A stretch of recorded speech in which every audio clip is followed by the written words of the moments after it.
নমস্কার প্রিয় বন্ধুরা।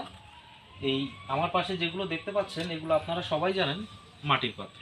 তো আমি এই যে দেখাচ্ছি, আপনারা দেখতে পাবেন যে বিভিন্ন মাপের বিভিন্ন ধরনের মাটির পাত্র এখানে রয়েছে। তো একটা সময় ছিল যখন এই মাটির পাত্র ছাড়া প্রত্যেকের একেবারেই দিন কাটতো না। তো বিশেষ করে বিভিন্ন মেলাতে যখন কেউ যেত, তো ফিরে আসার সময় প্রত্যেকেই তো জানেন যে একটু মিষ্টি খেতে পছন্দ করে, বাড়িতে জিলিপি হোক বা রসগোল্লা হোক, যে কোনো ধরনের মিষ্টি। তো সেগুলো আনতে গেলে অবশ্যই এই পাত্রের দরকার ছিল। যার কম প্রয়োজন সে অল্প ছোট জিনিসটা নিত, যার বেশি প্রয়োজন সে এই যে বড় মাপেরটা নিত, নিয়ে ঝুলিয়ে নিয়ে আসতো। তো এতে কি বলুন তো, এখনো পর্যন্ত এখনো চলে কিছু কিছু জায়গায়, এখানেও চলে একটু আধটু। তো মিষ্টি যদি এখনো আপনি রাখেন বা দই রাখেন, সেটা অবশ্যই অনেক ভালো থাকবে।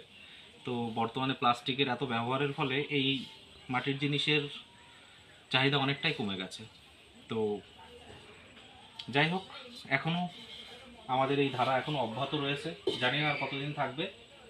এই পুজোর জন্যই কিছু চাহিদা আছে, তাছাড়া মানুষ এগুলো খুব একটা ব্যবহার করছে না। তবে গ্রাম অঞ্চলে এখনও ব্যবহৃত হয়। যাই হোক, আশা রাখবো যে প্রত্যেকেই মাটির জিনিসের মর্ম বুঝবেন।